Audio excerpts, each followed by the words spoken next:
Welcome to meeting number 35 of the House of Commons Standing Committee on Industry, Science and Technology. Today's meeting is taking place in a hybrid format pursuant to the House Order of January 25th, 2021. The proceedings will be made available via the House of Commons website. So that you are aware, the webcast will always show the person speaking rather than the entirety of the committee. To ensure an orderly meeting, I'd like to outline a few rules to follow. Members and witnesses may speak in the official language of their choice. Interpretation services are available for this meeting. You have the choice at the bottom of your screen of either Floor, English, or French. Please select your preference now. A reminder that all comments by members and witnesses should be addressed through the chair. Before speaking, please wait until I recognize you by name, and when you are not speaking, your microphone should be on mute. For the sake of the interpreters, please do not speak over each other. As is my normal practice, I will hold up a yellow card for when you have 30 seconds left in your intervention, and I will hold up a red card for when your time for questions has expired. Please keep your screen in gallery view so that you can see me showing you the cards. And also, as we have a very tight schedule today, I do not want to intervene when you go over, but I will.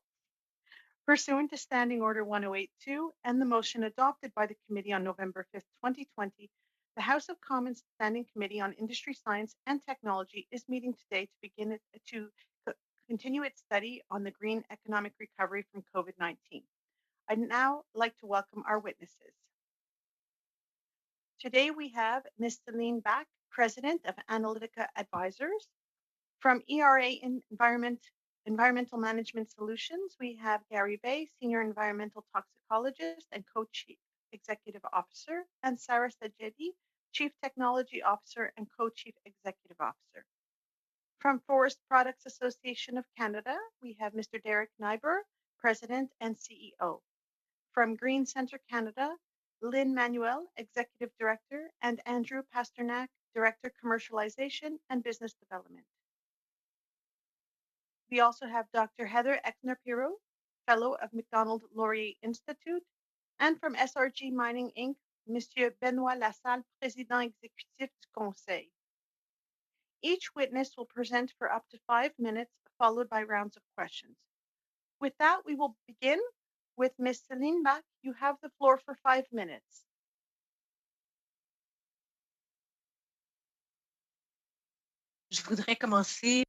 I'd like to begin by stating that my home is on the unceded territory of the Algonquin Anishinaabe Nation and that this land has contributed to my privilege.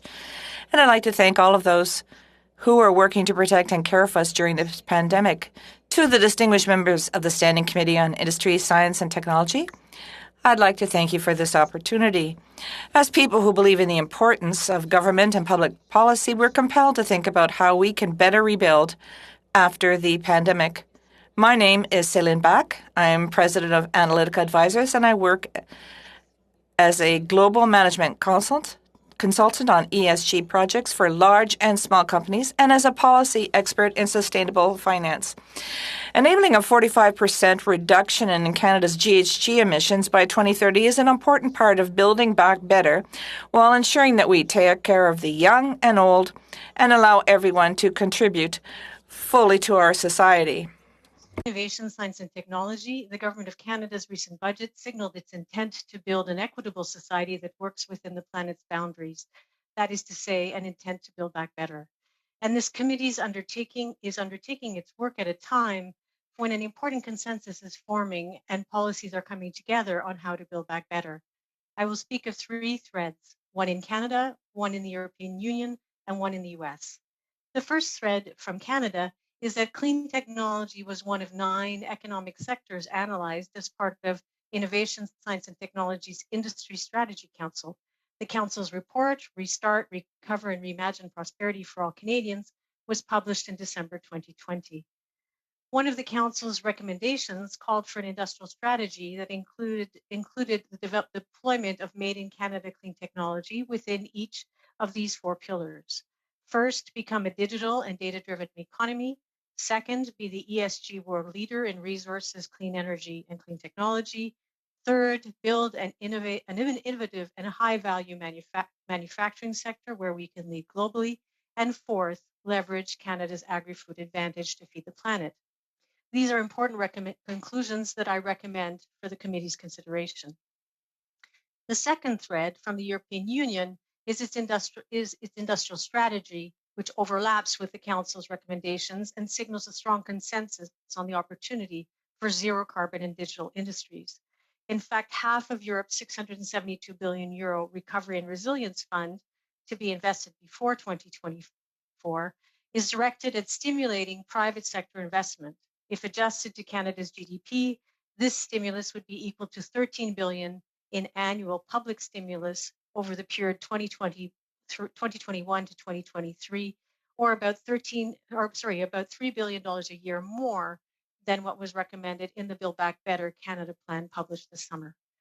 I recommend that the committee consider that to be awarded EU Recovery and Resilience funds, private sector proponents must propose projects that meet the following criteria. First, ensure a 3 to 4 times to 1 leverage of private sector investment to public sector stimulus. Second, advance the EU's goal of a 55% reduction in GHG emissions by 2030. And third, for projects led by large firms, engage as partners at least 4 SMEs to ensure that companies that are scaling up have access to large and growing markets and can participate in high growth digital and zero carbon industries. In Canada, we have many firms that are ready to deliver fully commercial sustainable products.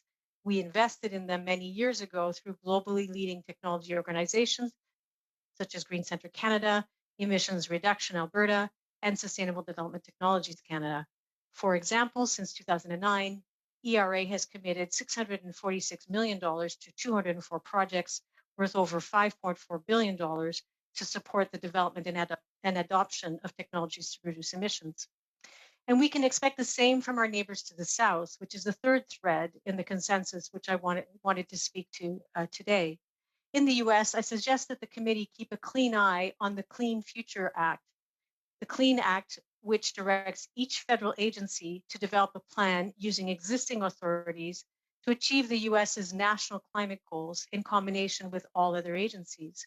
It creates a process for public review as well as review by the EPA before each federal agency submits its plan to Congress and begins implementation. It further requires each agency to review its plan at least every 2 years and to submit an annual report to Congress. Si tel était le cas au Canada, le comité. If that was the case for Canada, the Innovation, Science and Technology Committee would ask the Minister for the departmental plan to decrease emissions by 40% by 2030 in areas under its purview. In addition to funding announcements for the Net Zero Accelerator, the ministerial plan should include a report on emissions from all industries under his or her purview, including the automobile, aerospace, rail, pharmacy, defense, and telecommunications sectors. Thank you very much. Thank you. ERA Environmental Management Solutions, you have the floor for 5 minutes. Thanks, Madam Chair. I'm Derek Nyber with Forest Products Association of Canada in West Ottawa on the unceded territory of the Algonquin Anishinaabe people. Thanks for the opportunity to be here today. I want to start by saying in large part because of the hard work of our over 200,000 forestry workers across the country, our supply chain partners, our industry's deep commitment to health and safety, and swift federal and provincial government actions during this pandemic, our sector has been one of the bright lights in the current economy, and we've been able to, for the most part, keep our people working, deliver essential products to Canadians, and contribute to increased levels of revenue to governments across the country over the past year. While many parts of our industry were forced to shut down or limit operations during the first couple of months of the pandemic, as customer orders collapsed and prices in lumber and other wood segments plummeted by over 30%, we quickly got people back to work safely and got our part of the economy moving again, and we've been working nonstop since. One of our proudest moments, with the support of Natural Resources Canada and Canadian scientists and researchers at FP Innovations, was the development of a world first biodegradable non-medical mask made from what would have other been wood waste from Canada's sustainably managed forests. We're pretty proud of that, and we thank the government for its support in launching that innovation.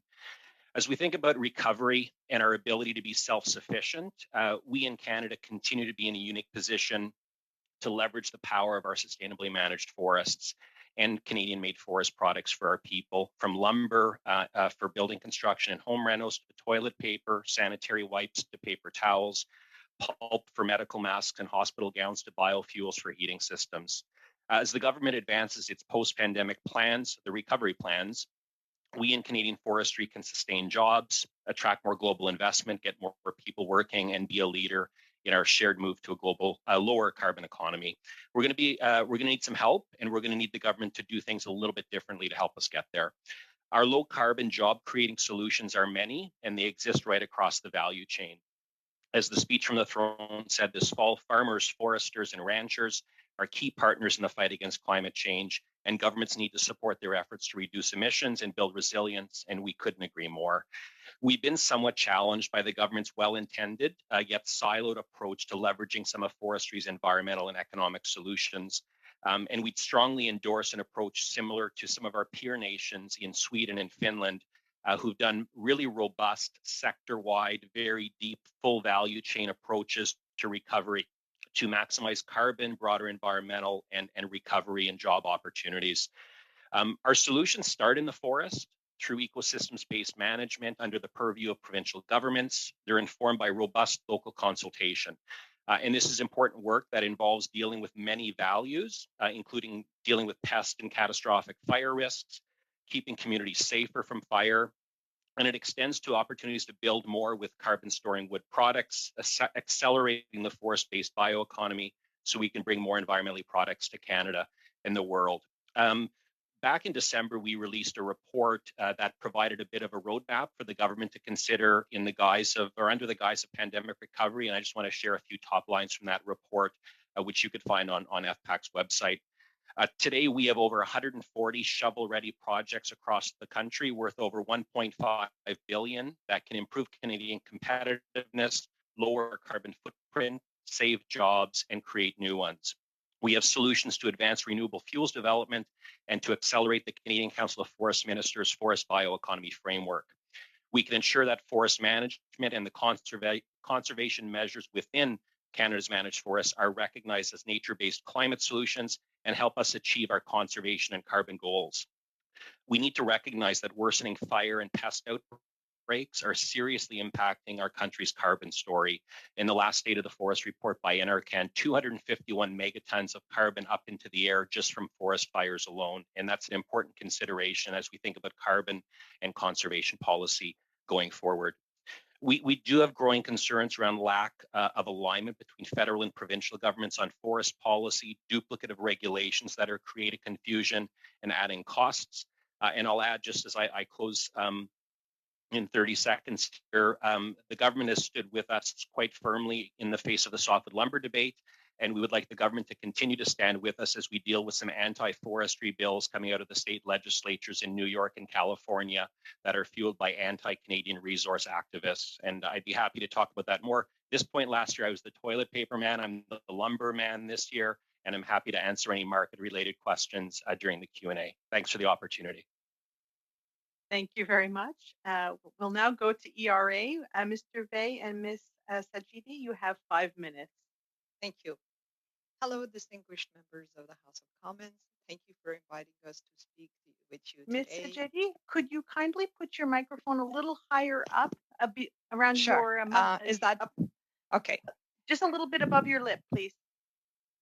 Perfect. Thank you. Thank you. Hello, distinguished members of the House of Commons. Thank you for inviting us to speak with you today.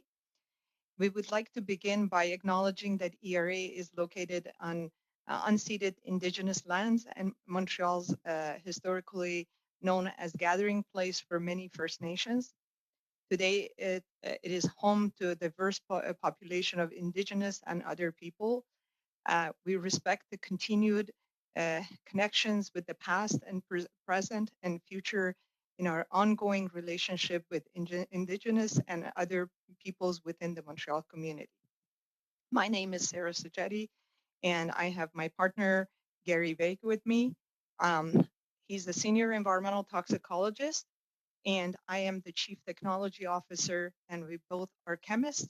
And we have been working for the past 26 years plus in the area to develop ERA's is a Montreal-based software developer that work closely with manufacturers to create solutions for their sustainable problems and minimize their emissions in waste and water and any other environmentally related medias. ERA has worked for 26 years with industries like wood cabinetry and furniture, automotive, chemicals, and paints, and general manufacturing sector. We're global leaders in environmental health and safety software for automotive industry, and vast majority of OEMs are currently using ERA software to track their environmental impacts. Now, I would like to use this opportunity to talk about waste minimization, and ERA believes that waste minimization is one of the issues, and that is our platform, greener industrial and consumer packaging, and how do we minimize the waste that we are creating, and how that could have a global impact and in both our economy and future of environmental sustainability. Simple facts about waste. Canadians throw away 3 million tons of plastic waste, only 9% which is recycled, meaning the vast majority of the plastic ends up in landfills. Approximately 80% of the plastic waste that ends up in the bodies of water comes from the land. And the cost of cleanup, and Canada pays to ship 12% of its plastic to Southeast Asia, which has caused us quite a bit of issues there. Estimated by Oceana Canada that cost of cleaning plastic from the oceans goes over 468 million in the just for the Great Lakes. It's been that much. The government of Canada has done studies that has shown that just the cleaning of plastics and everything after fact is costing over $7.8 billion in landfills and other areas. So this is a very costly endeavor, and we need to get ahead of this. And how do we get ahead of waste is by doing two different things. We need to do preventive, and we need to do corrective measures. So preventive measures is to promote green packaging, because a lot of, if you take a look, over 60 to 70% of the waste that is created, it comes from packaging, whether it's industrial packaging or it is consumer packaging. It is, we have gone overboard and above and beyond. So helping companies, coming up with a methodology to help companies to analyze their chemical composition of what they're putting in their packaging, because there's a lot of greenwashing going on, the physical properties, and also provide subsidies for green packaging development. On the other hand, corrective measures to develop ways to handle the end use, like the same way we do with water. 50 plus years ago, there was no municipal systems, and 50 to 100 years ago, but now water is not an issue anymore. We have to take similar technology as that, and I thank you for giving us an opportunity, hopefully, to discuss this further in our discussions. Thank you so much. Thank you very much. We will now go to Green Centre Canada. Ms. Manuel, Mr. Pasternak, you have 5 minutes. Good morning, Madam Chair, ladies and gentlemen. We are pleased to appear before you on behalf of Green Centre Canada. We're grateful for the opportunity to provide our perspectives on economic recovery for the clean tech sector. We've had the pleasure of meeting several committee members. For those unfamiliar with Green Centre, we're a unique, not-for-profit organization that provide specialized technical and commercial services to companies developing sustainable chemistry-based technologies. Green Centre's past clean tech projects have benefited a range of Canadian industries, from forestry and agriculture to energy, automotive, consumer products, and resource recovery. Green Centre is here to request the creation of a program directed specifically at the needs of early-stage clean tech companies.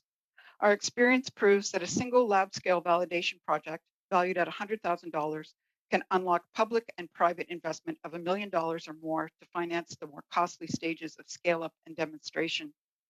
A program that funds such projects has the potential to maximize short-term impact, accelerate economic recovery, with the added benefit of reducing long-term dependency on government grants and subsidies. Established companies and innovators with proven technologies are eligible for generous support from FedDev, SDTC, CIF, and the Net Zero Accelerator. Private sector investors also provide financial support to scale up and commercialize new technologies after and only after they've been substantiated. We're concerned that government programs overlook early stage clean tech companies needing assistance to reach the point where blended financing is possible. These companies are an important part of the pipeline for both federal programs and private investors, but face significant barriers to accessing the talent and resources needed to help them qualify. Earlier this year, we discussed this gap with 28 MPs, parliamentary secretaries, committee members, ministry staff, and a senator, with unanimous support for our concept. We were pleased to see a recommendation supporting Green Centre's initiative included in the report from the Standing Committee for Finance released in February. COVID-19 has disproportionately affected early stage clean tech companies. Unlike larger businesses, they operate on a narrow margin of survival. They've faced delays due to facility closures and occupancy limits, been forced to shift cash earmarked for technology development to cover operating expenses. Hiring has been frozen, personnel laid off. Discussions with partners, investors, and customers have slowed or stopped altogether and are only now beginning to resume.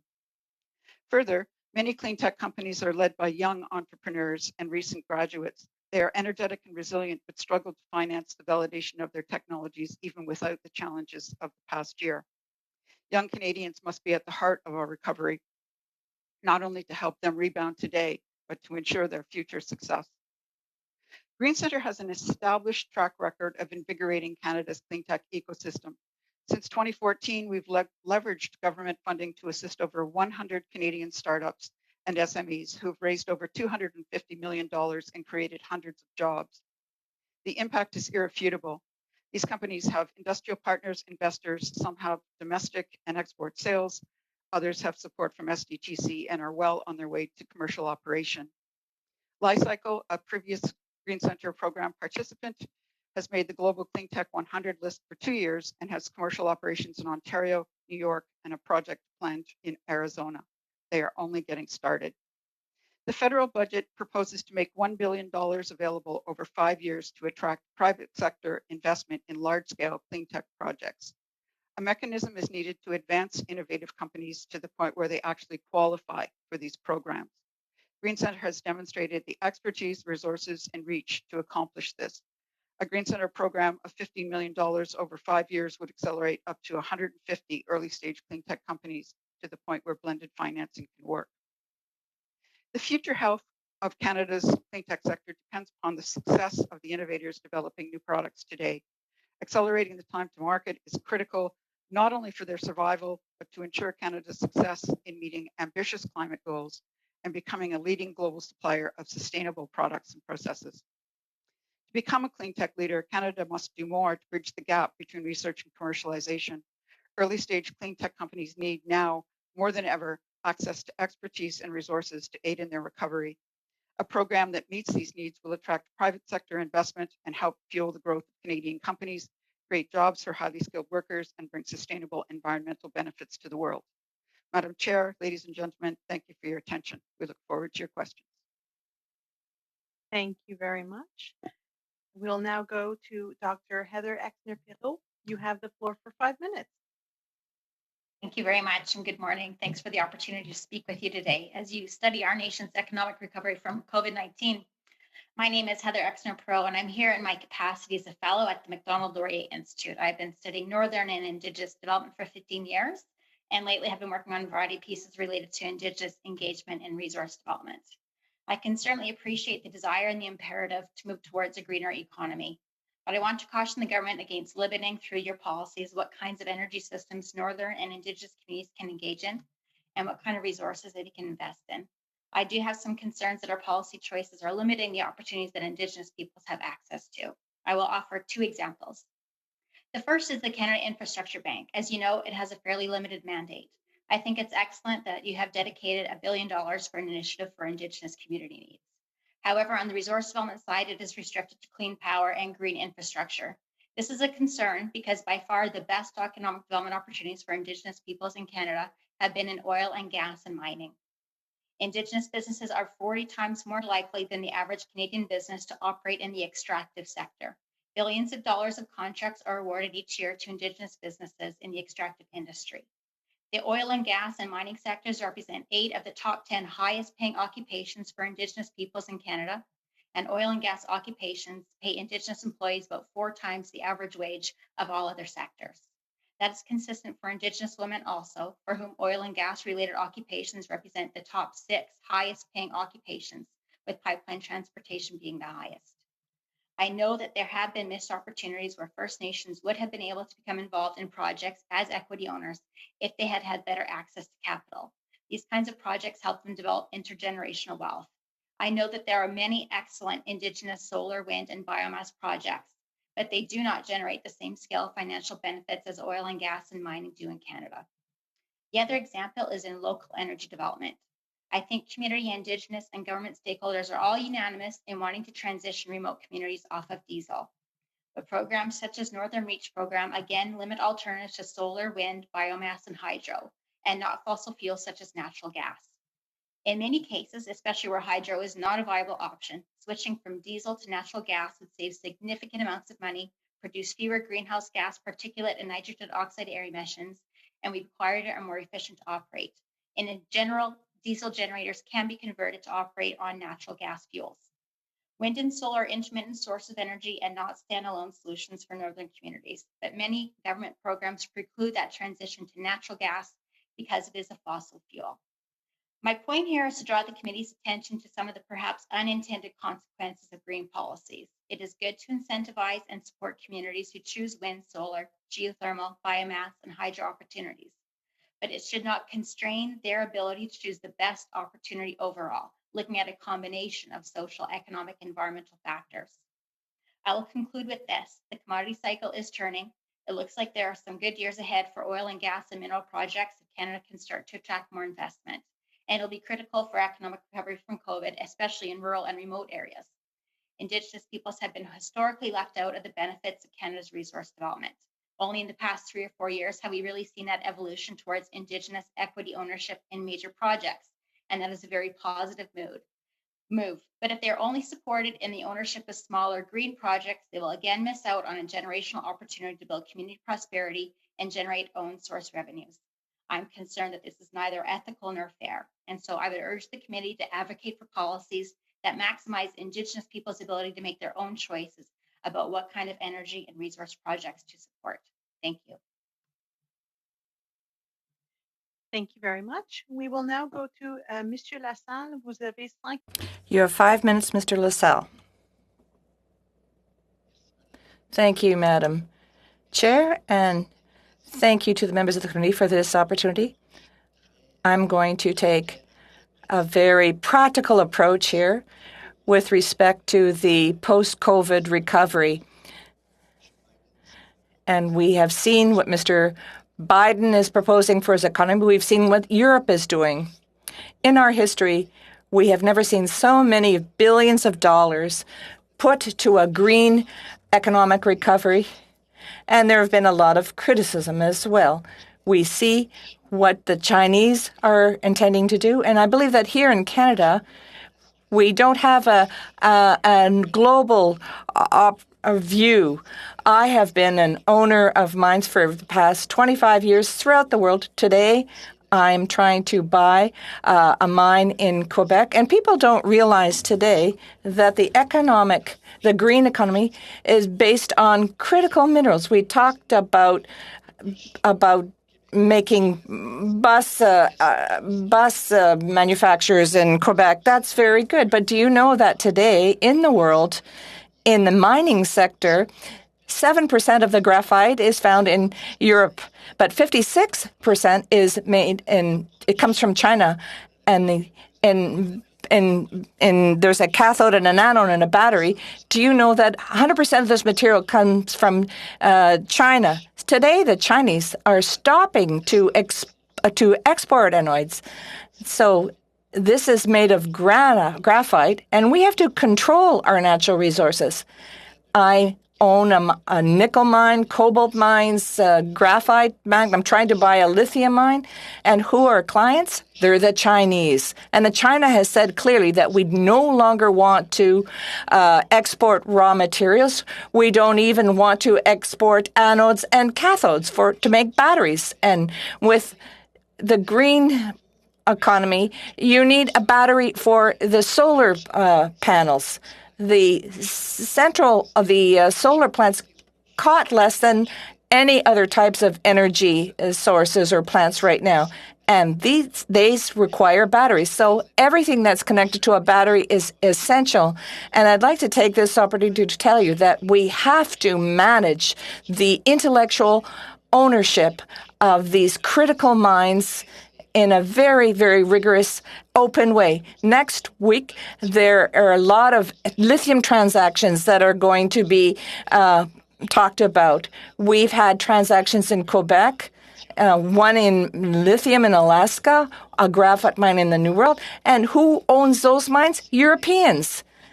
And it's like the vaccinations. When you really need them, you'll see. You've seen what's happened here. Well, we can't manufacture them ourselves. There are over 200 batteries that are plants that are being built in the world. Do you know how many are being built in Canada? Absolutely zero. 10 years hence, 60% of the battery plants will be in China. 12% will be in Europe. 8% will be located in the U.S. and throughout the world. And we have nothing. So we can't just turn a blind eye to what's happening. I know the Government of Canada has prepared a document that is well done, and it says that having critical minerals is very important because if not, we're going to be totally dependent on others, as we've seen in the past with oil. We're going back to the days of where oil was the most important commodity in the world. Remember those times when everybody was saying Goldman Sachs said we have to be able to manage our oil supplies. And I'm trying to buy a mine in Quebec, and it will produce 25,000 tons of lithium per year. And we're talking about one battery plant alone requires 3 tons of graphite, lots of lithium, nickel, and 6,000 tons of cobalt. So there are 240 plants under construction. So you can imagine to what extent it's that we just can't. If we don't do anything about this, we're going to be 100% dependent on other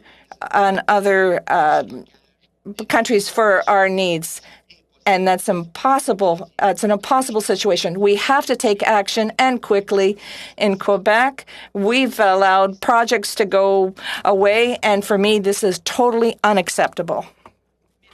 Thank you very much. We'll start our round of questions. Before I begin, I'm just going to remind the witnesses, I know we have a tendency to move the microphone down when we take a cup of coffee, but when it's your time to speak, please put your microphone back up between your nose and your lip. With that, we will start with our first round of questions. We go to MP Dreeshen. You have the floor for 6 minutes. Well, thank you very much, Madam Chair. And it was indeed a pleasure to hear from Dr. Exner-Pirro and Mr. LaSalle some of the things that I have been trying to say for years, that we have to understand that if we're not paying attention to these sectors of our society, that we're losing out in so many different ways. We are talking today about opportunities and barriers, and I first want to talk to Mr. Neiber of the Forest Products Association. the US-based Natural Resources Defense Council has continuously campaigned against your industry. As a matter of fact, and you mentioned this, the NRDC has recently sponsored legislation in the California and New York state legislatures to get those states to stop sourcing from the boreal forests in Canada, Sweden, and Finland. Ironically, three of the world's leaders in sustainable forest management, human and labor rights, and providing good paying family supporting jobs in forestry, and especially here in Canada for our First Nations people. This parallels the foreign funded organizations' misinformation campaigns that have attacked our energy sector. And again, one of the world's leading environmentally friendly oil and gas providers that, like your industry, hires so many First Nations people. My first question is, how can we best counter these attacks? We have them within our own nation as well. And what do you think would be the impact of the NRDC's action on sustainability of the world's forest product sector? Thanks for the question. Maybe let me talk about just how we work, because we work based on local community input and science-based. We're over 90% on public lands under the purview of provincial governments. And when I talk about environmental groups or activists, I'm very careful because I think we should all be activists in different parts of our lives. And I also think that, you know, groups like WWF Canada, Nature Conservancy of Canada, Ducks Unlimited Canada, these are groups, we don't always agree with them, but we work with them. But the difference between those groups and NRDC is those groups invest in Canada. They have Canadian offices. They're doing work on the ground in wetlands and grasslands and in the boreal. NRDC is not. It's a fundraising machine. And thank you very much. Yep. And I might just quickly say the two bills in New York, in Albany and Sacramento are almost identical. And in our conversations with the Democratic legislators who sponsored them, they needed to bring NRDC into the meeting with us to brief us on what the bill was about. Thank you very much. Appreciate that. I need to move on, but sure. Thank you for that. I think too, one of the key things that I have said all along, and especially with our mining industry, we and again so many great Indigenous people that are working there, and companies that they are simply looking for opportunities. If we allow groups to come in and do to our forestry industry or our oil and gas industry, as they have done in the past, what makes us think that they're not going to do exactly the same thing when it comes to our mining industry? We're talking about the opportunities that we have, but I can just imagine that those same groups that where there are investments in other places in the world are going to be pushing against us as well. We've seen that already. Try to get a pipeline across this country. So I wonder, Mr. LaSalle, could you comment on that, please? You're absolutely right. And this is why now the new mining 2.0 is extremely inclusive. And I've built mines in Africa. We've built mines all over the world. And now the social license is very important. So though miners had a bad reputation and for many years, we've changed considerably. And the Canadian government is there with us and all over the world to make sure that we follow all the guidelines, and we do. So you're right, but I think it can be a win-win situation. I have a mining company in Africa. We had 5,000 employees working for us, and we have about 1 million people benefiting from those mines with programs. And you're absolutely right. In Canada, we need to do the same thing with the local population and in order to have a win-win situation. We need that, but you don't get that if you sell to other nations who don't have the same values. Canadian miners have the best values around the world. I am one of them, and I've been all over the world mining, and we have the best values. So we should just have the same one in Canada and do exactly the same thing. And I would submit that we also have that in our oil and gas industry. And for anybody that ever wants to complain about our oil and gas industry, especially Fort McMurray, I challenge them to go up there and to take a look at what reclamation is all about. It's not like dumping sewage into the St. Lawrence. Just in a little bit of time that I've got left, Dr. Esner-Perot, you had talked about government policies, capital fleeing with opportunities for our Indigenous people to get working. I'm wondering if you could quickly comment on that. I'll be very brief. I see the time's almost out, but yes, in our country, I think in Financial Post saw that, we have lost $150 billion in energy projects in the past few years. On average, in the oil and gas industry, they're procuring 7% of their goods from Indigenous suppliers. So if you do the math, 7% of 150 billion is a ton of opportunity loss for Indigenous communities. And so I would, hope that we can turn that around and start to build that wealth in those communities. Thank you very much. Thank you so much. We'll now go to MP Jasik. You have the floor for 6 minutes. Thank you very much, Madam Chair, and thank you to all our witnesses. You've brought an absolute wealth of expertise to your testimony today. I would like to start with Ms. Back. Ms. Back, in my riding of Markham Stouffville, there's so many small and medium-sized enterprises that want to do their bit in terms of reducing their carbon footprint. And we heard earlier this week from Green Economy Canada that they're finding it particularly difficult to navigate the various opportunities.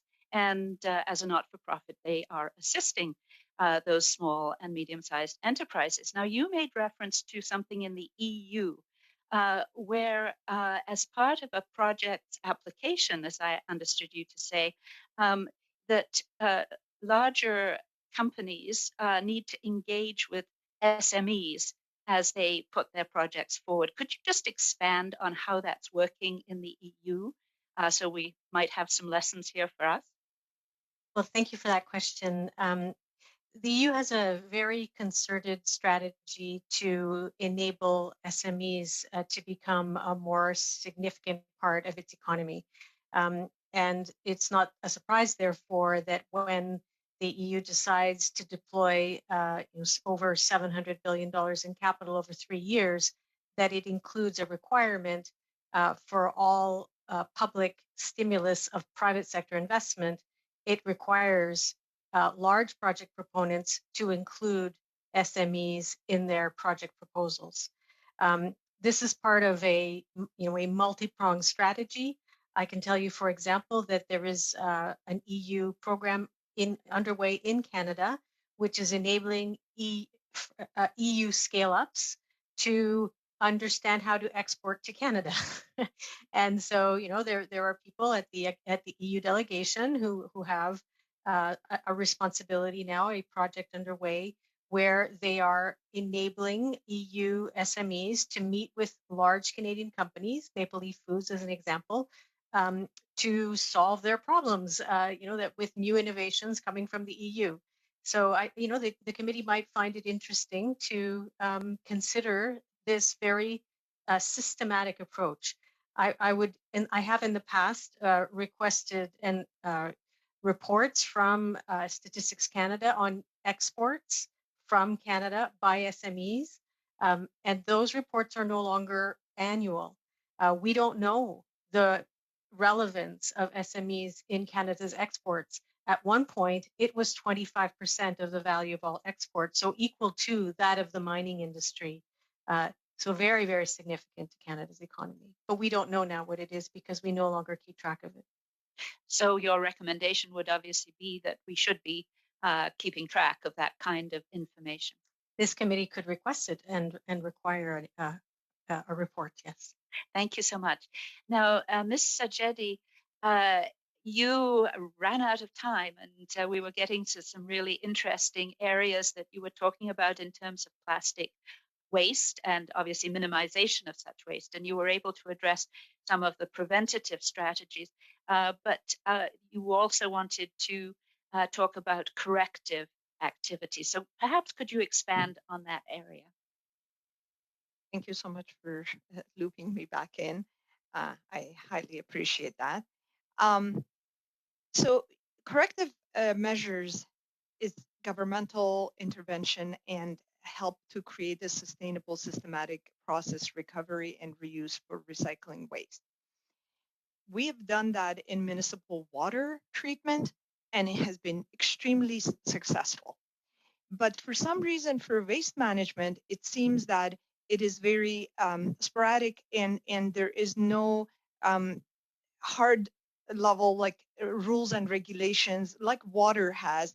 So we have a really good method that we can follow, because water has wastewater treatment and sewer system has been extremely successful in cleaning our waters and making sure our water quality is good. Now there has been many hundreds of the chemists and environmentalists. There's many methods have been developed to treat waste and reuse it, but it is very not organized, and it's not government mandated. I believe government mandating this will help to organize and give it a structure which it needs in order for it not to be the way it is currently. And finally, reuse of the material by end users like asphalt, cement, roof shingles, companies that can use the raw material that are very not so clean. The level of treatment that you have to do in order to make the waste reusable for clothing or bottles is much different than when you have to use it in a cement or asphalt. So given that intervention and giving them some sort of incentives, it would make it easier. Thank you so much for the time you've given me. So we just have a few seconds left. As you know, of course, wastewater treatment is a municipal responsibility in terms of Ontario, Canada. Are you suggesting that there be a greater role at the federal level? Federal and municipal. I think federal has to come with the rules and possibility how to approach, but it eventually goes to the municipal level. Thank you. Thank you very much. Notre prochain tour, c'est Mr. Lemire, you have 6 minutes. Thank you, Madam Chair. I'd like to first ask Mr. LaSalle a question. Thank you for talking about the role of critical minerals and intellectual ownership. Intellectual property is something that's involved, but we're also looking at the whole supply chain, including processing. Why is it important that we come up with a strategy? This is an opportunity. There's enormous change that's about to occur in the green industry. We are the Canadian producers of nickel. You know that the largest deposit of nickel in Canada was in nickel. We sold it all to the Australians and Brazil, and now we're turning to solar energy, electric cars, electric buses, and all of this is going to be done with critical minerals. So we have to be the owners of that. If not, we won't be part of the 2.0 economic revolution. We're going to miss the boat. And today, there's a boom for the green oil, and we can't miss the boat. We have these minerals. We have to keep them here. We shouldn't sell them. The person who's buying it, whether it be the Australian or anyone, they're looking at their own strategies. They're looking at their own economies and where things are going to be manufactured. If we want to participate in this boom, this 2.0 green economy boom, we have to own them. That's the only way to do this. If not, this will just not happen. We're simply going to just sell the minerals like we used to do with our forest products, where we just sold them and they'll be turned into 2x4s. I don't want to speak on behalf of the Forest Products Association, but we know what happened, and we can't sell nickel or cobalt and do the same thing. It just doesn't make sense. Particularly in Quebec, in the mining world comes and gets people from Quebec and Ontario and Canada because we work throughout the world. We have the expertise. It doesn't make sense. But that's what's happening right now. The Chinese and the Australians, the Brazilians, and the Turks are buying natural resources throughout the world, and we're not doing anything. And that's why I was so happy to be invited here today, because there's a huge change that's now occurring. And the state, we Canadians have to take action. We have to mind and management. That has to be here in Canada. It can't be outside the country. We have to do this ourselves. Remember what happened in the North Shore, but what's the comparative advantage for Quebec and Canada with respect to the rest of the world and this strategy? First of all, we've got them here. We're in a better place than the United States. We're the ones who supply the U.S. In North American lithium mine, which is now up for sale, there are two American groups who came, and they're funded by Americans. Why? Because they need lithium for their arms manufacturing, and they don't have lithium there. So being the owner of the assets, that's so important. We have some in Ontario, we have some in Quebec, and there is some in the Maritimes. We have graphite, we have cobalt. We have it. If we have it, let's keep it. And we have the means and the intelligence to be involved in the first and second processing stages. We have universities, we have scientists, and if we don't do it here, they'll do it somewhere else. So we're just going to be playing a supportive role. So with the lithium, who we're competing against, the Americans, Australians, Chinese, and they're hyper aggressive. They're trying to get our resources. But once again, if we let it all go, we're going to be buying electric cars from China, telephones from Korea, and we'll have to find some other type of activity.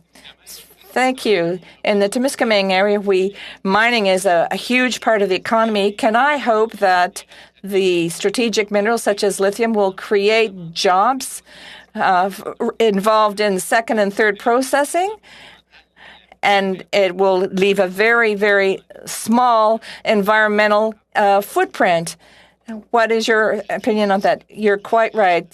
That's part of our values, and it all depends on who's going to be the owner. This is a question. We have to really set the parameters and say, this is what we want. This is what we're doing for lithium, and this should include battery production as well. So we have to force people who want to come here to do the processing here, to manufacture cathodes, anodes, the components for batteries. And one day, perhaps we will even have a battery operation here in Canada, as is done elsewhere, so we can make the batteries here. We need to have these batteries for these electric cars. So we'll be part of the supply stream, and we simply can't let our natural resources go. It would be scandalous. And that's for the next 100 years. Electrification is going to occur over the next 100 years. We're talking solar panels, electric trains, cars, trucks. We have what we need to be part of this chain. Thank you very much. Our next round of questions goes to MP Massey. You have the floor for 6 minutes. Thank you. Thank you for our witnesses today. I'm going to go to the Forest Products Association, Mr. Nyber there. When I first got elected, I accompanied Pierre Pettigrew, then Minister of Industry, to Washington, D.C. back in 2002 on a specific lobby effort for softwood lumber. We had the embassy involved and had hundreds of different Canadian organizations and companies to promote it, and brought in lobbies support to get Congress and Senate to show up, and we worked the room and did all those different things. Sadly enough, fast forward to today, and we still have a lot of the systemic issues with regards to our trade with the United States. And I'm also even more worried with Buy America, Buy American. There's actually two elements there, and potentially further consequences. Can you maybe give some thoughts about that situation? It's been a real hard nut to crack.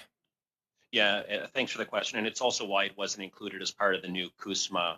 It's just really tough. And the issue we have in the States is, and it's gotten worse with greater consolidation. Big difference. Canada, like I said, we're over 90% operations on public lands under the purview of provincial governments. In the US, it's 80 plus private landowners. So you've got a very different kind of power structure, and power being the operative word there. It's a very powerful lobby in the US. The other interesting thing is they need our lumber. First of all, Canadian lumber is better than Southern lumber. It has properties that are better for building. It's stronger. It's more durable. It's more wanted. But number two, even though the U.S. mills, they've built, we're down 24 mills in the last few years. The U.S. is up 17 mills, mainly in the southeastern U.S.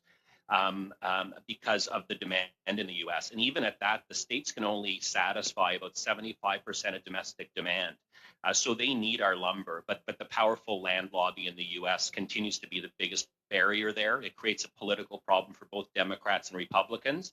And I would say just quickly in closing, in terms of this high lumber price environment, we're selling more than we ever did in Canada because of the high demand here. And the U.S., there was a report out of KMOX in St. Louis, Missouri, that U.S. is now importing, their imports are up about 13% from the EU. So they're turning to Europe now to fill their shortfalls. So a real problem that goes across political lines in the U.S. and we appreciate the governments in all parties standing with us and the work that's being done on the legal pursuit to make sure that the right outcome arrives in the end. Yeah, and further to that, I mean, where I represent actually was logged. It was in the 1700s, 1800s. Now we have like very little tree coverage. But that's another story for another day. We're trying to do better than what we did, but is part of our heritage in that too. But I guess one of the things I wonder though about, where I represent the automotive tool and die mold making industry, where we reinvented ourselves, what we found is like many of our patents in our value added work was being shipped elsewhere and then sometimes even shipped back to ourselves to be fixed. I'm just wondering whether or not we're doing enough to actually look at our own domestic capacity instead of constantly fighting to try to penetrate to just to get it to the United States. Can we do more domestically with an agenda to do more value added production of our softwood lumber? Because you're right, it actually has properties that are much better than many of the U.S. products. And it's also done in a better way too. But at any rate, is there something more we can do here domestically? I just feel we're missing an opportunity. Yeah, and listen, let me start. We've retained 90% of our original forest cover in Canada, and listen, we have many sins for which atonement is due from before the 70s and 80s, and I think we've all heard those stories. The industry's come a long way, and I'm really proud of the work being done on the ground. I say value add is the place to go. I think when President Trump tried to stop that shipment of 3M masks at the border in early April last year, I remember getting a call from a couple political offices in Ottawa, and people were astonished. It was premium reinforced pulp from northern forests that was going into specialty paper that was being sent to the U.S. and then being sent back to us. So I think we have a scale problem in Canada for sure, but we are seeing opportunities to be better in that value add part of the economy. And that's part of the circular economy. It's turning waste into value. And we have a huge opportunity in Canada to get value from every part of the tree that's harvested. So I'm a New Democrat, and I've been talking with some of my Democratic friends in the U.S., and I'm a little bit worried about some of the next level potentially of protectionism with regards to their next wave of assistance to companies out there. Is there any advice that you can give to us? I'm vice chair of the Canada-U.S. Parliamentary Association, and we work in a bipartisan way with the Senate, even, in fact, when we lobby, and we'll be doing some more. In fact, I'll be attending the Border Trade Alliance meetings in a week from now as well, too. Do you have any advice on how we can help push or support the industry better? I just see it as a missed opportunity for both our countries, but at any rate, I'll let you finish.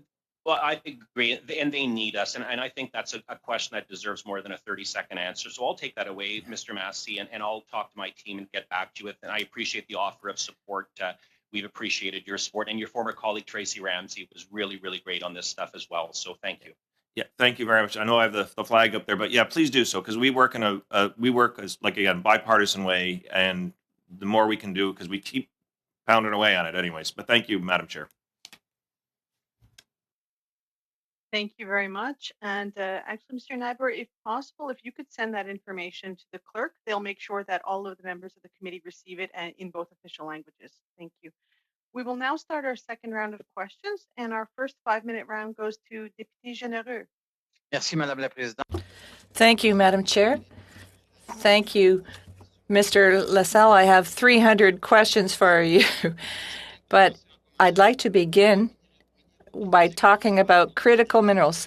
Are we talking That includes rare earth materials, but it includes a lot of other things as well. There's a document that NRCan published that provides a full list of what critical minerals are. Am I mistaken in thinking that Canada has responsibility for oil, gas extraction? Is it separated into claims? Is it done on a claims basis? Yes. So you have an option on a mine in northern Quebec, if I understood correctly. You're looking at it as a potential buy. Is there anything that is a disadvantage to you compared to foreign buyers? No. No, there's a group of Canadians with international expertise and the financial means to buy this. They're even giving consideration to Australian buyers. I think that the Americans are saying, "Oh, perhaps we could sell this," but that's not true. Until you make components. Does the same thing applies to Lion? Lion has invested heavily in that. They're going to be manufacturing batteries. They're taking the parts that come from China and they're assembling them. And then they assemble the batteries and then they install them. Okay. So why then why don't we have more battery plants in Canada? Because we've never been involved in that industry. It's very simple. All countries in the world are focusing on that. Volkswagen is going to have to buy 25% of the batteries on the planet by 2030. Volkswagen. So how are we supposed to be players in the game? We have to do something. What's the difference between the manufacturing and assembling of batteries? I don't really have the expertise in that area. What do we need to do in terms of technology? Do we have this technology here in Canada? No, right now. We need capital. We need entrepreneurs. So we have to get the mine going.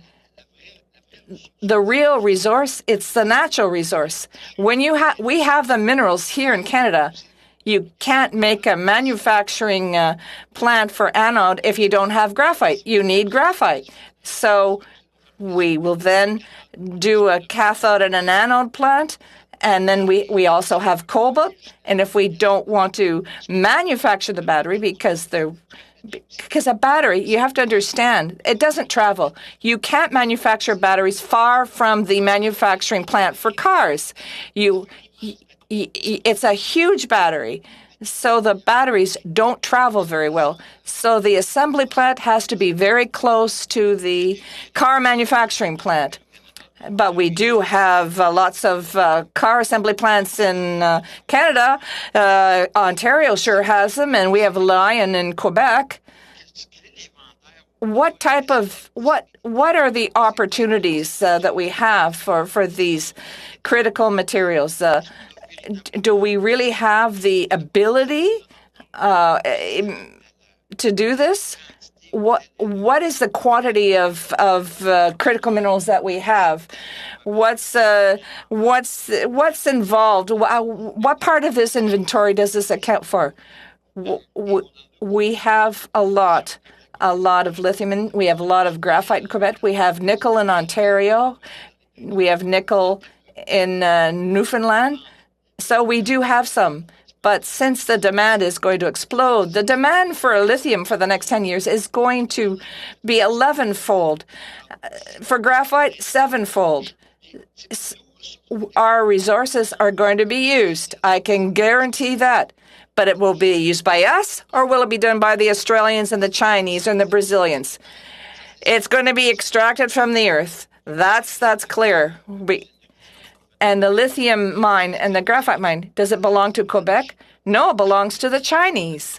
But it no longer is part of their strategic plan, but they decided to stop that. They put everybody on on unemployment. They decided that they no longer needed this.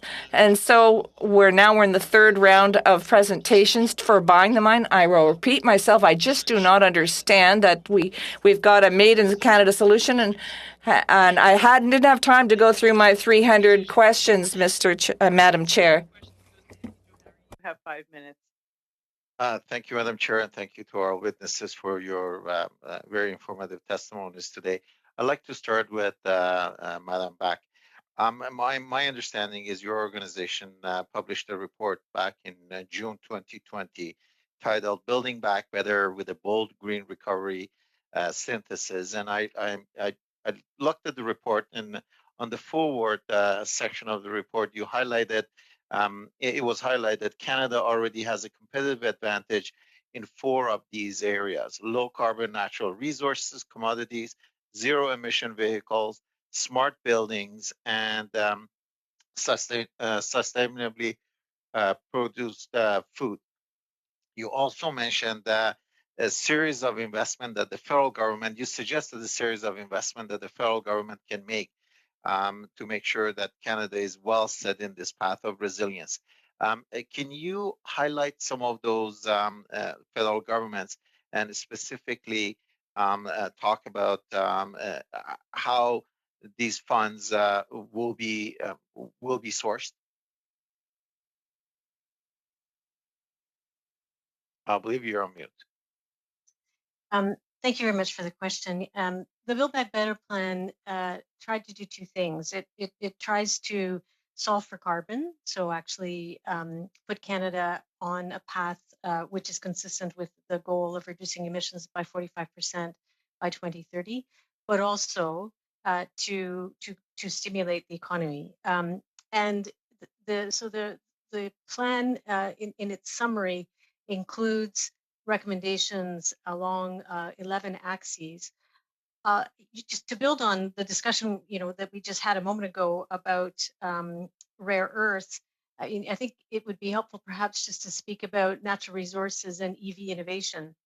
The proposal that we make in the Build Back Better plan is a $40 billion investment, which would create 1 million jobs and create a gross value add to the economy of about $300 billion with an economic multiplier of 2. This proposal would take Canada's oil resources into a new realm, which would be bitumen beyond combustion.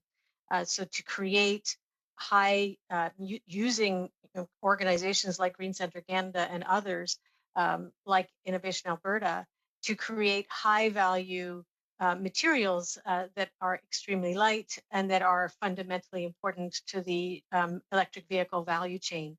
I have to say that if Canada doesn't have a strategy for its lithium and for advanced material like graphite, it's not for lack of examples in other countries. Spain has a small lithium mine in a relatively poor province, which was going to be just a mine, and what they did was to decide to build a battery plant next to it. Combined with advanced materials that can be produced with Canada's oil sands, to create materials that are extremely valuable and that create intellectual property that can stay in Canada as part of an electric vehicle value chain, I think is a winning proposal for Canada. There are other areas which are perhaps less technology intensive, like building better homes and workplaces. The government did take up one of those recommendations with interest-free loans to be provided by and managed by the CMHC. We think there's a lot more to be done there as far as decarbonization of the whole construction supply and value chain. Again, we're seeing very strong moves in other jurisdictions to create standards to reduce emissions in the building supply value chain, as well as to move towards passive houses.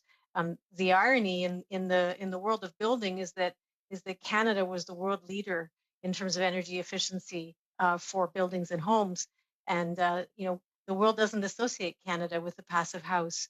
It's Germany that is seen as the originator of that, but it did come from Canada. Can I add something to this? Our company has worked very closely in the auto sector, and right now this sector is undergoing the biggest change due to electrification since the Industrial Revolution. We're also part of a responsible battery coalition with looking at what we're going to do with the batteries of the EVs. So I think all these conversation about EVs and the batteries, the mines, the minerals is very, very important because this is actually happening. And I think for the gentlemen in Quebec, Sebastien and Bernard, I'm really surprised that Quebec is not doing more in this sector because we're in a very good position and an industry that is growing, not just automotive, but also the energy storage sector. Thank you very much, Monsieur Veil, and you have good timing because I'm now going to turn it over to Monsieur Lemire for 2 minutes et demie. Thank you. Thank you, Madam Chair. Mr. LaSalle, I'd like to know more about Chinese supply. We have a company like Lion. We know what the need is. We need lithium. We know that it's a strategic. If the lithium becomes something that belongs to the Chinese, it's going to cost us a lot more. And what consequences will it have on our industry? What Quebec or Canadian companies that are involved in your transactions? You're quite right. The problem is the person who's going to be operating the mine is going to be able to. We have one of the largest graphite mines in the world. It's located in Africa. We have 6 clients who buy all of our production. They're all Chinese, and we have 20 clients on the waiting list. And we've been asked to increase production. So, if it's a Chinese person or an Australian, they're going to turn to them. We don't have an anode or a cathode plant in Canada. So the $200 million that's necessary to get the production started, they're going to turn to Chinese to the Koreans in 5-10 years. And the reality is, and this is what I always say, that's why we have to keep this in Canada. Lion is going to be able to call Benoit LaSalle and say, I need 10,000 tons next year. Can you increase your capacity? Can you guarantee that we can work together and we're in Abitibi, people come to see us? That's the power of being able to work together. We'll try to call Hong Kong or Beijing to get more capacity.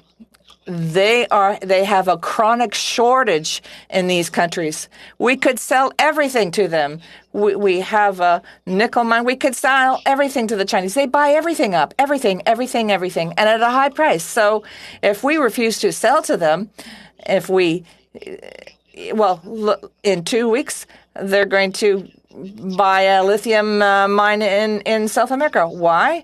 Because they will take everything out of South America and send it off to China today. And what Gary was saying, he is quite right. We have to work. We have to work together. We have to manufacture cathodes, anodes, components, so that when Lion says, hey, we have such a high demand for my buses, they're not going to say, okay, you're going to have to call China. They're going to say, can you deliver the anodes and the cathodes to me? Because the reality, Mr. LaSalle, I'm sorry, but we don't have time. Maybe during the next round, you can continue with your answer. Massa, you have 2.5 minutes. Well, thank you, Madam Chair. And I will actually ask Mr. LaSalle a question. Just with regards to the perspective of what's going on in the United States, Ford just announced another investment of battery manufacturing in the Detroit region last week. And missing, again, was Canada in terms of that's investments. What's your take on the fact that the U.S. is actually moving towards battery plant expansion development, including the traditionals, including General Motors, Ford, and we haven't seen FCA/Chrysler or Fiat yet, but they might be next. You're absolutely right. They have stated that publicly that they're now looking to Canada to supply the critical materials.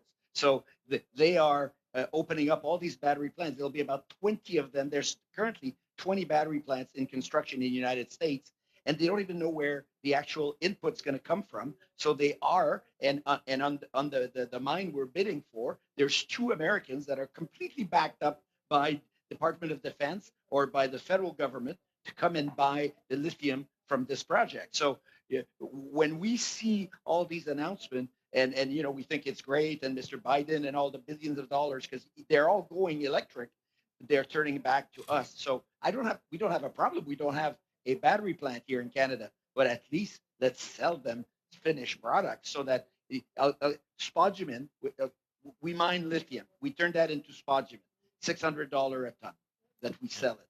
We turn that into hydroxide, lithium hydroxide, $14,000 a ton.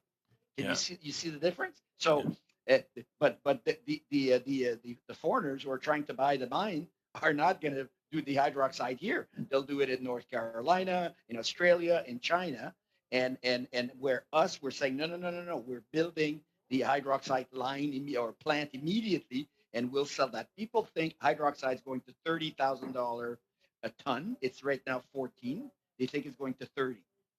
Yeah, spodumene will go from 600 to 800. Thank you, Madam Chair. Thank you very much. We'll now go to MP Baldinelli. You have 5 minutes. Thank you, Madam Chair, and thank you to all the witnesses for joining us today. You know what? I just want to build up on some of the comments and questioning of one of my colleagues earlier on with regards to the support required for assistance for small and medium-sized enterprises.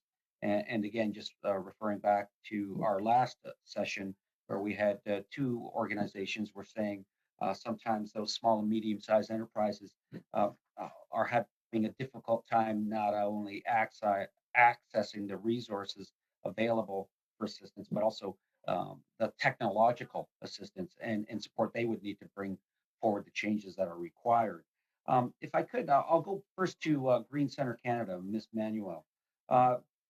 You had talked about the commitment from the federal government of that $1 billion over 5 years to attract private sector investment in clean tech projects. Are there, I mean, if you could build on those obstacles that stand in the way of those small and medium-sized enterprises that, you know, try to leverage and develop and grow from the assistance that could be provided? Yes, thank you very much for the question. The companies that we work with are very nascent. They're very young. They're startups, entrepreneurs. Many of them come from an academic background. They're trying to commercialize technologies that were developed by universities. And very often they have a great idea and they have enough to put some initial patents together and do a little bit of work. But at that point, they're a bit stymied. In clean tech, there is often the need to do quite a bit of technical work, which requires laboratories, it requires people with expertise, it requires analytical equipment. All of this is very expensive. People working one-off alone by themselves also aren't nearly as productive as people working in groups. So at Green Center Canada, we provide that expertise, and it's very much faster for the companies that are accessing it than trying to pull all these things together. They don't have the money. They also don't have the experience. They're focused on trying to run their businesses, and we tend to, you know, help them figure out what it is they need in order to get over the hump so their technology becomes investable. That's what we do. We have over 100 years of person experience in our lab, so it really makes a big difference when you apply that kind of knowledge to these problems. And in essence, is there a gap in a sense from those small and medium-sized enterprises in knowing that your services and others like EMA exist out there to assist? Like, how do those small businesses say, I need help, and where can I find it? You're right, that can be a gap at times. We've run several programs. We're quite well networked across Canada because we do run some NRC IRAP sponsored programs. So we get in touch with a lot of different companies. With the IRAP program, it's SMEs that you know, are more at the revenue generating end of things.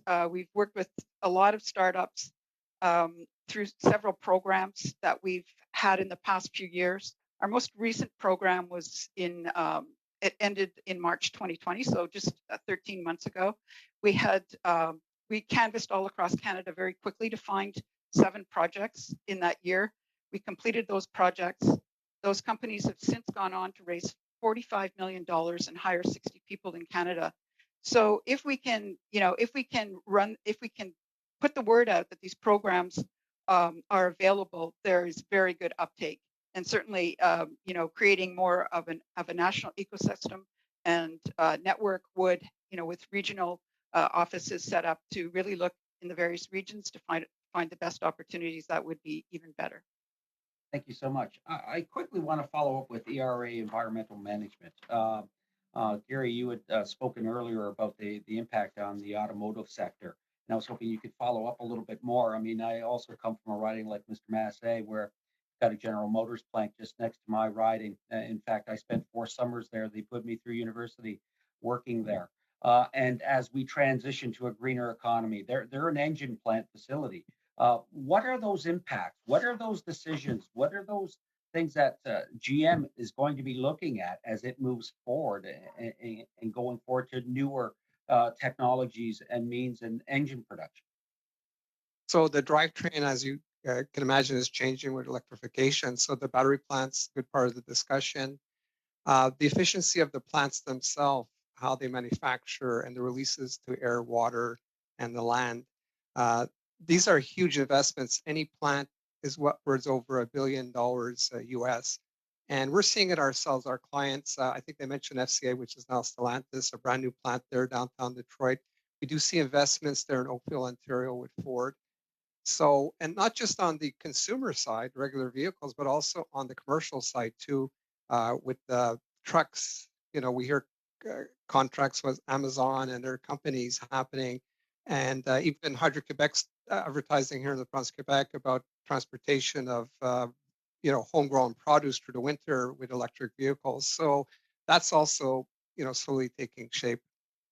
Thank you very much, Mr. Vey. Unfortunately, Mr. Baldinelli, that's your time. Thank We'll you, now Madam go Chair. to MP Lambropoulos. You have 5 minutes. Thank you, Madam Chair. And when I first proposed this study on the green recovery several months ago, I was really looking forward to helping our government find a way forward, and to hear from as many witnesses and experts as possible in order to make sure that we did things in a responsible way, but that we got the job done. Obviously, we're looking at a moment in history where we have a unique opportunity to build back better because of a pandemic, and so it's an opportunity that we're not going to that we don't necessarily have presented to us all the time.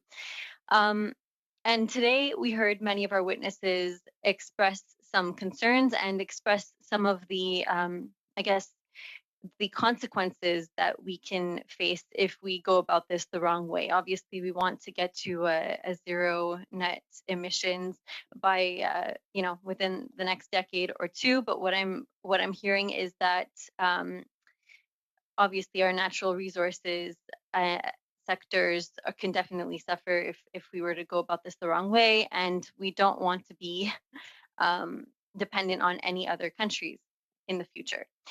So we need to come up with a plan, and we need to really measure, and make sure that we do this the right way.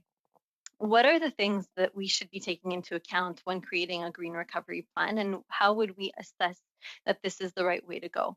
Mr. Benoit, vous avez parlé Mr. Benoit, you talked about natural resources that we have here in Canada and that other international companies are wanting to buy. They want to use our resources. You've already talked about this issue, but what would you recommend to the government if the purpose is really to become greener in the future? Question is dragging on. We see that transportation is a huge reason for a lot of the pollution that we breathe in, the air pollution that we have. If we do hope to get to a place where we only use electric vehicles, how do we leverage this, and how do we take our natural resources into account to make sure that we have a sustainable path forward? Thank you. That's a very good question. We saw back in the 70s when the government wanted to implement an industrial strategy for the aerospace sector. We had been in this sector somewhat, but a decision was made that we should become an important player, and we did come up with an industrial strategy. People more qualified than I am can talk about industrial strategies, but if we didn't have the raw materials here, I would say, okay, we'll just be bystanders and we'll look at what happens and hope that it won't cost us too much in the future, just as we do with vaccinations for COVID right now. We hope that we get the vaccine, but we do have the raw materials here. So we mustn't simply sell them. The government has to come up with an industrial strategy and that wouldn't be so costly as that. The problem is pertaining to natural resources. So if we have a strategy in place saying that we'll do the first and second layer of processing, and we'll ask people here in Canada who are intelligent people, ask them, do you want to get involved in the manufacture of anodes and cathodes? Because we have Lion right now. It's a great company. It produces school buses, and it's going to grab the international market. We have the natural resources. You know, just to make you laugh a bit,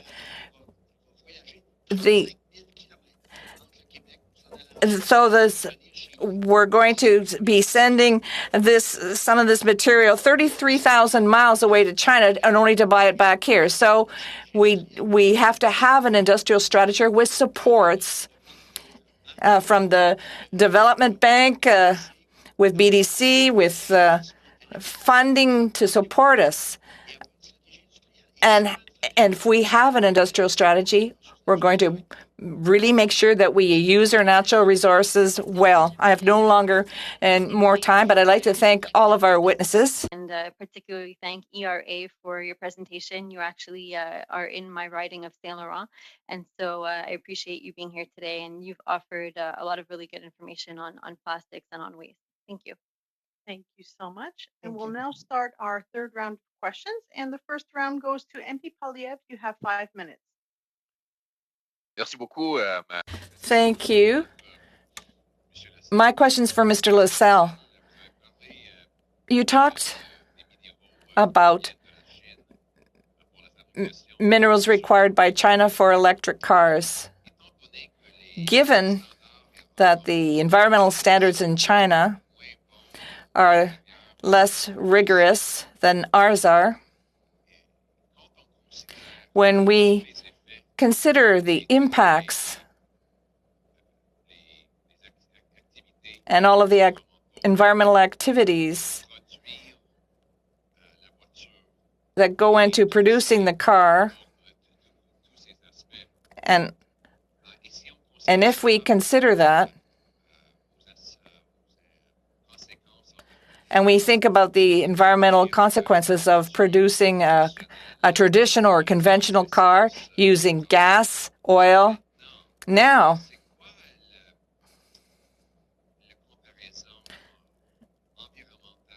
what is the using an electric car, including all that goes into producing this car, and a car using oil, what's the impact? That's a really good question. There's two aspects to your question. There's a whole issue of China's and the lack of environmental standards, and we'll talk about cars, and we'll talk about the batteries and storage of energy, but European companies have implemented traceability standards. So cobalt is something that comes under this. So whether we're talking about BMW or all of the French car companies and German companies have now got traceability standards. And this is an opportunity for us. If we don't have a battery production plant in Canada, we can export to Sweden. I don't have much time, but what about this comparison between an electric car and a conventional car that burns oil? If we consider all of the aspects and all of the activities that go into manufacturing the original car, what's the environmental benefit of one compared to the other? There are many studies on this. It depends on the number of kilometers that are traveled and what was the battery recycling was the sore point with the electric car. But we're talking about 10 or 20 years ago. But now it's about equal in terms of the environment. But now all of the car batteries are going to be put together in this huge container, and we're going to have energy storage. And then the electric car becomes much more competitive compared to the conventional car. There are a lot of studies that have been done. So every time we see someone driving an electric car, we think that, yes, that's very good for the environment.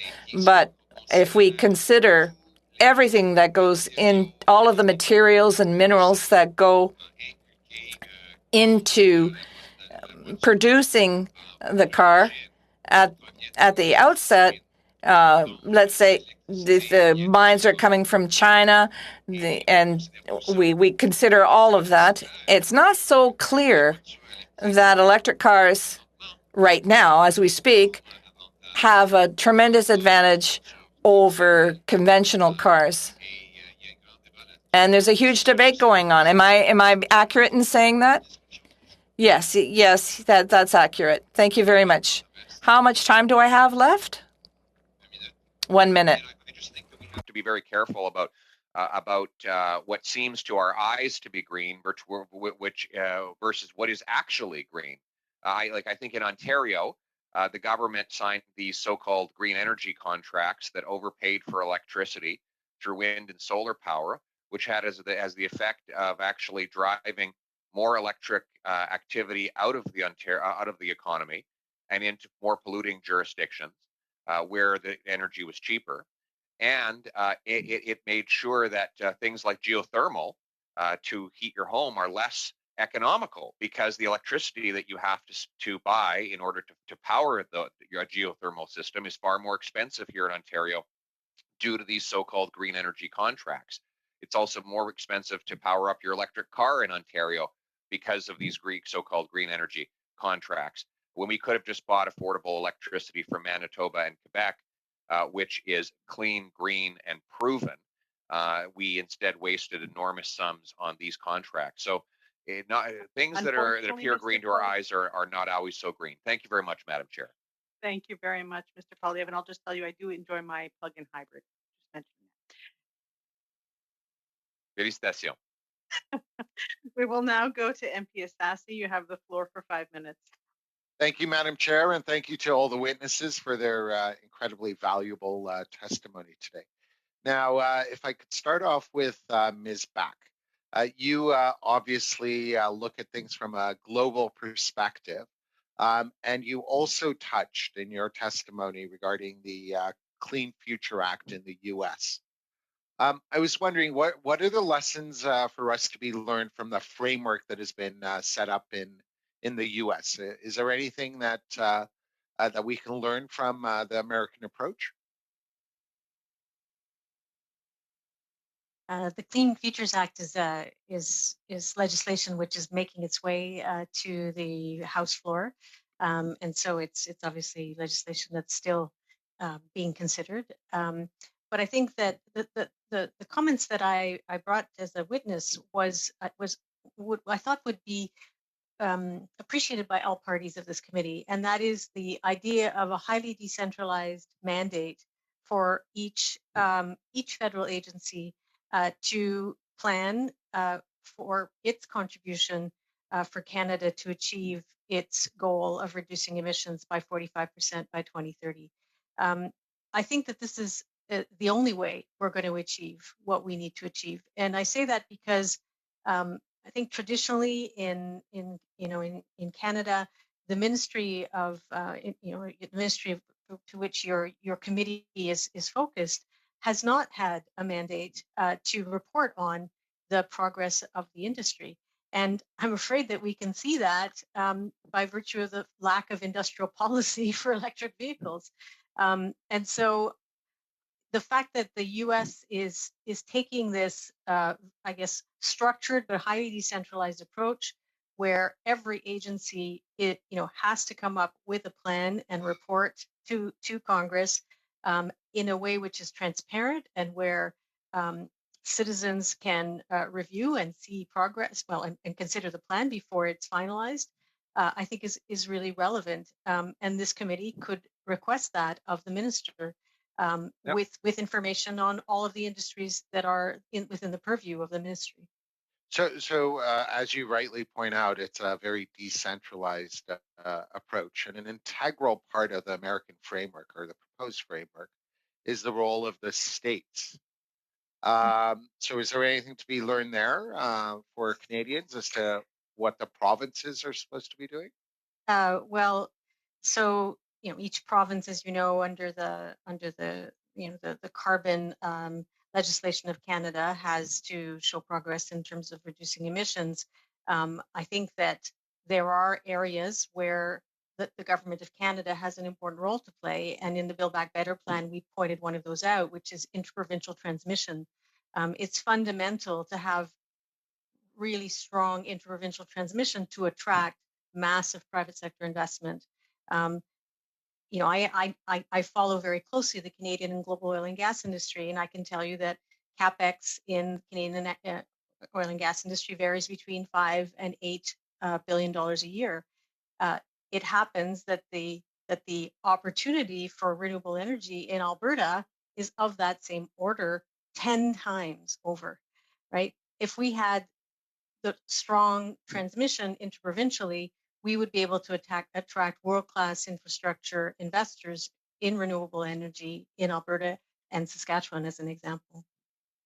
Thank you very much, Ms. Mack. Now, if I could go to Mr. LaSalle, although his camera is off. Mr. LaSalle, you're obviously very passionate about critical minerals.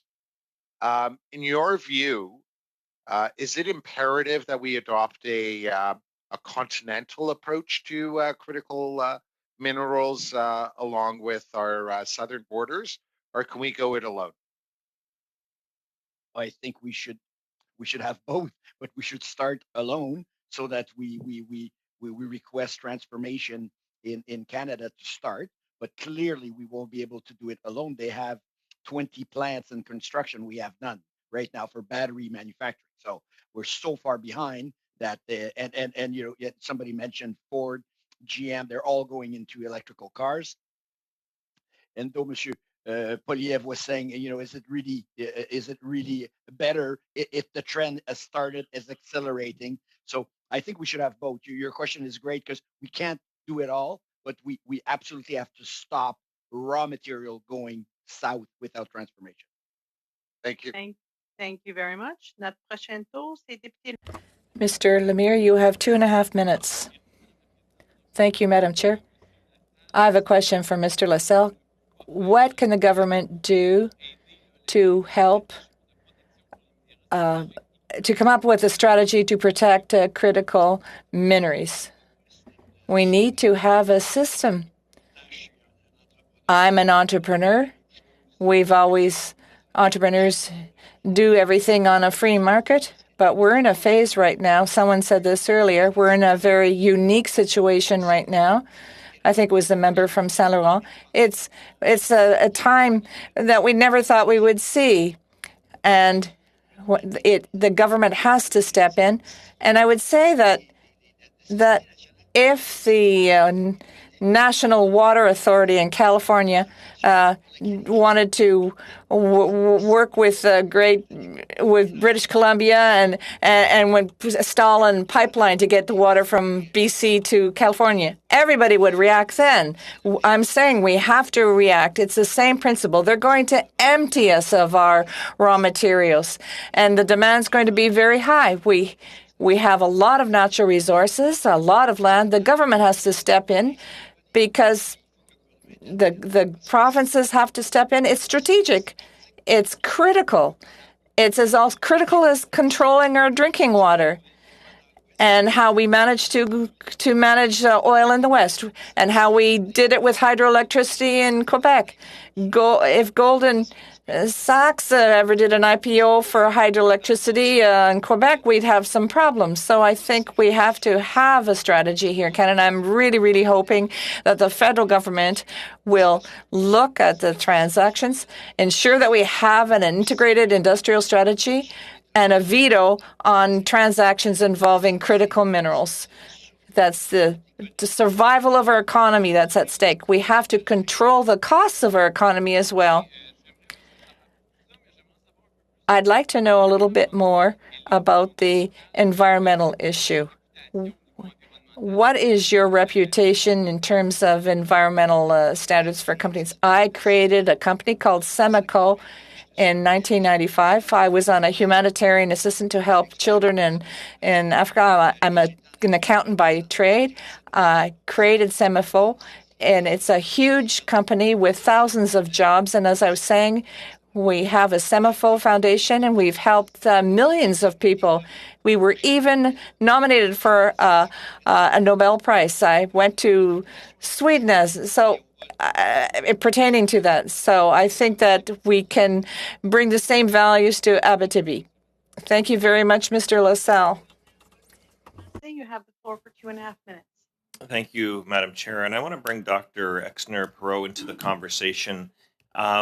We had presentations from the Toronto Community Benefit Coalition, and it's something that I worked in my area to get some additional supports for local areas geographically where we had traditionally, underrepresentation, or actually overrepresentation, really, of unemployment, poverty, and lack of opportunity for federal projects. What they have proposed and what they're doing on a number of projects themselves is to include those components into contracts, similar to the United States, where there's a percentages of allotment in a geographically looked at area to reverse some of the historic lost opportunities. I just wonder what your thoughts are with regards to community benefits and federal programs for building back, especially when it comes to specific targeted areas where we know that the representation is not equal to the opportunities.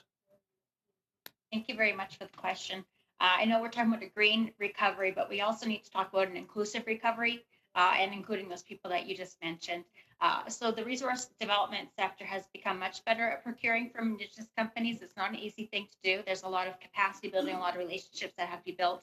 The federal government, as you probably know, has committed to 5% procurement and is very, very slow in getting to that stage. And so as we pour more federal funds and spend more federal dollars on infrastructure, it's going to be very important that they work much more closely with Indigenous small and medium sized companies and communities to make sure that they can access those opportunities and get to that 5% mark and beyond.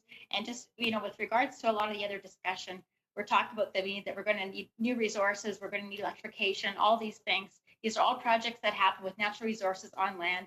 And if we don't get it right with Indigenous peoples, there will be delays, there will be problems, and they will also miss out on the opportunities.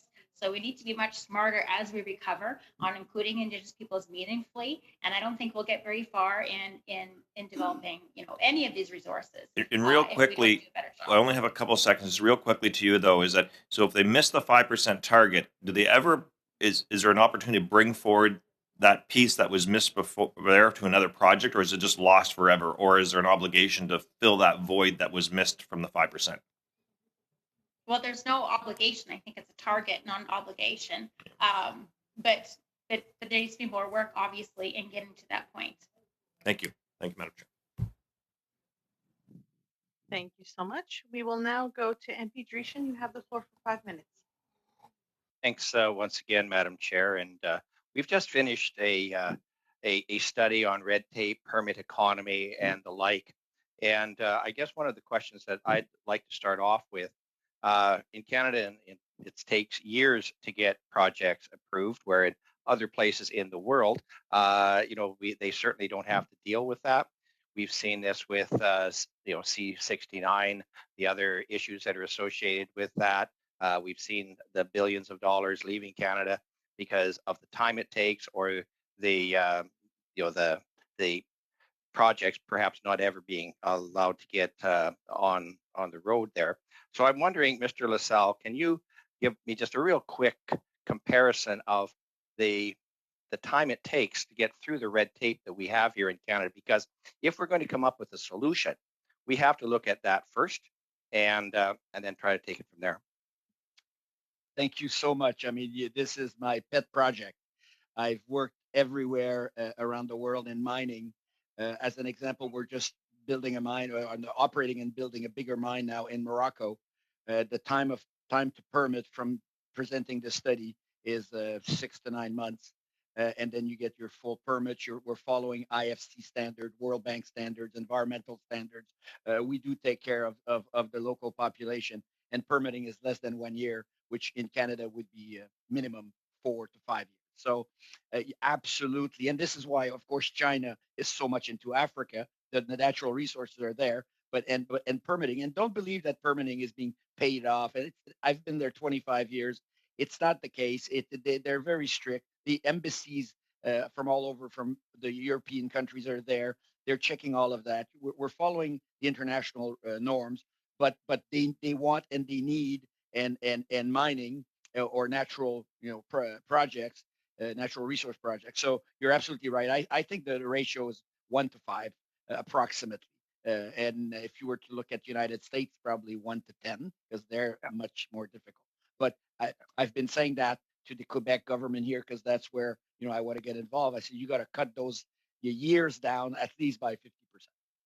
Yeah, and I think that's the critical part, and I think a lot of folks think that by adding extra laws and bureaucracy and so on, that's going to just make it better. But quite frankly, it's because they haven't looked at what Canada actually does, and I think it's time that we stop apologizing for being Canadians and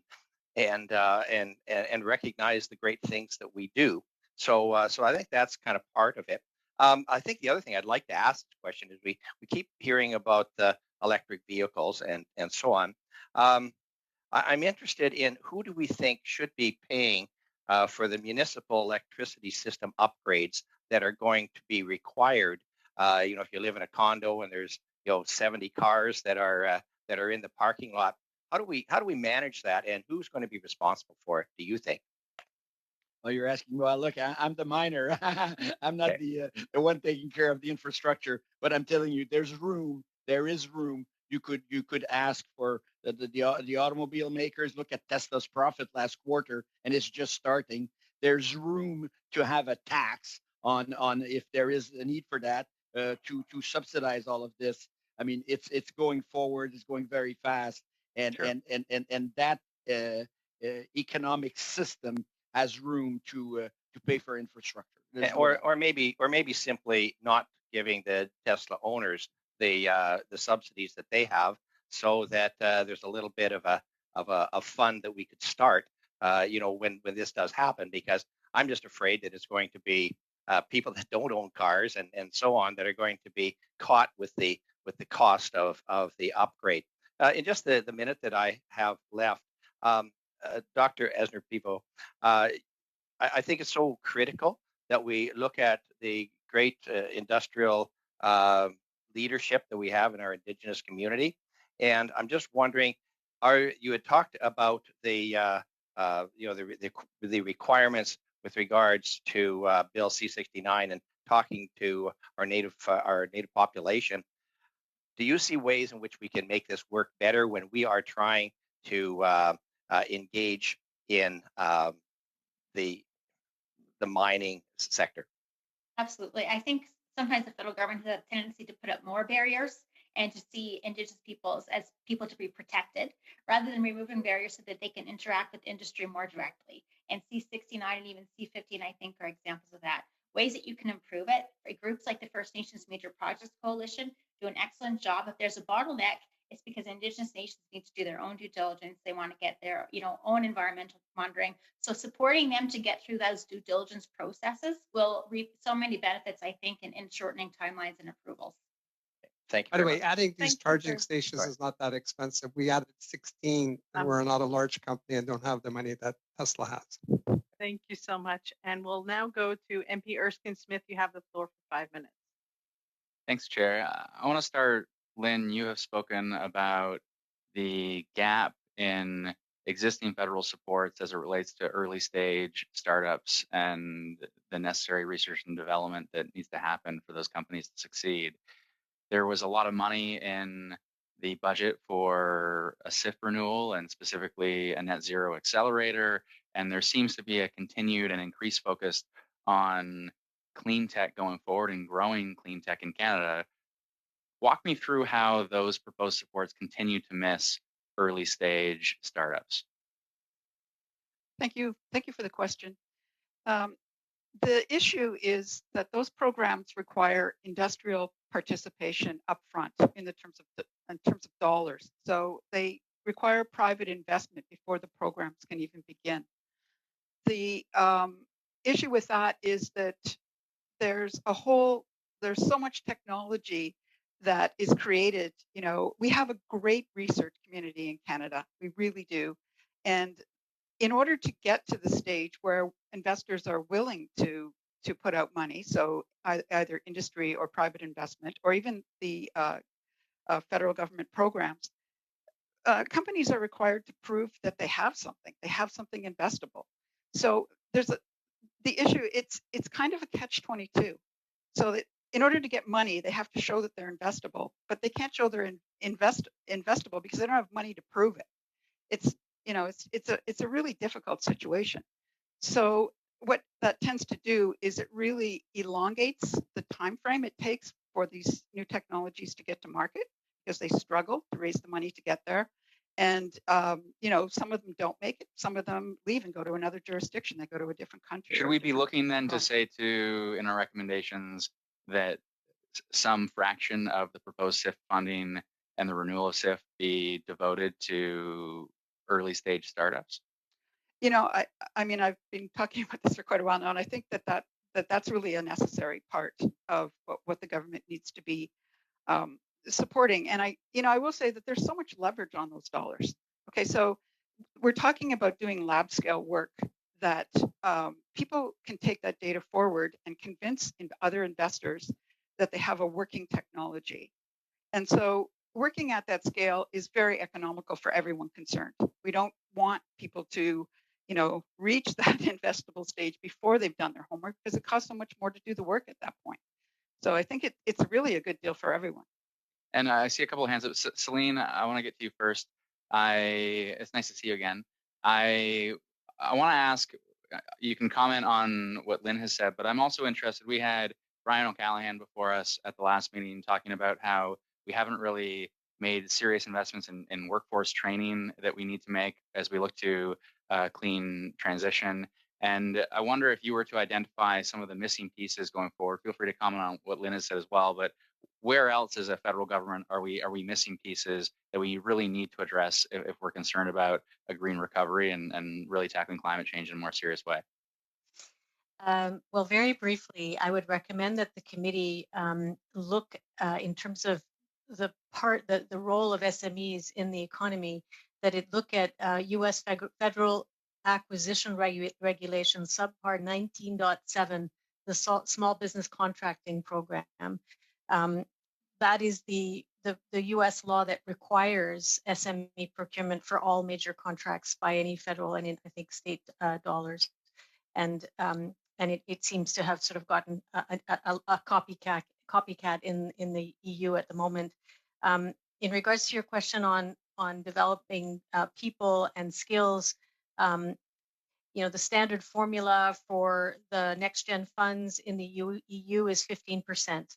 So of all capex for Build Back Better programs, whether it's the electric vehicle program or the battery program or the hydrogen program, there's a 15% that is considered as essential to enable workers to continue to be able to be productive in the economy. And Sarah, I don't know if you want to chime in. You've got your hand up there. Thank you. I'll be fast. But yes, we actually have tried to leverage some of the work that the money for the new projects, since we are an R&D company. And there's too many conditions. We even have partners because we deal with Fiat Chrysler, GM, and many more, Toyota. But the size, there's so many conditions written that to actually comply with it, it became impossible. So we gave up. So you may want to consider looking at the conditions that are putting restrictions. It's causing that people cannot use the fund. Thanks very much. Thank you so much. And I want to thank the witnesses for being with us today. I think it was very helpful. And I just wanted to mention, I'm actually a member of the Special Committee on the Economic Relationship between Canada and the United States. And on February 23rd, it was announced that there would be in the roadmap for a renewed U.S.-Canada partnership that we would be creating a Canada-U.S. Critical Minerals Action Plan. So what I'll work with the analysts to see if we can maybe circulate that to the community members, because I think that everything we were hearing today feeds into that plan, and I think there's some opportunities there for us to leverage that and go forward. So I really want to thank everyone today for their excellent testimony. Je veux remercier encore. I'd like to thank all of our colleagues in the room, the interpretation service, the IT system. It was Carol. It was nice to work with you, or Christine rather.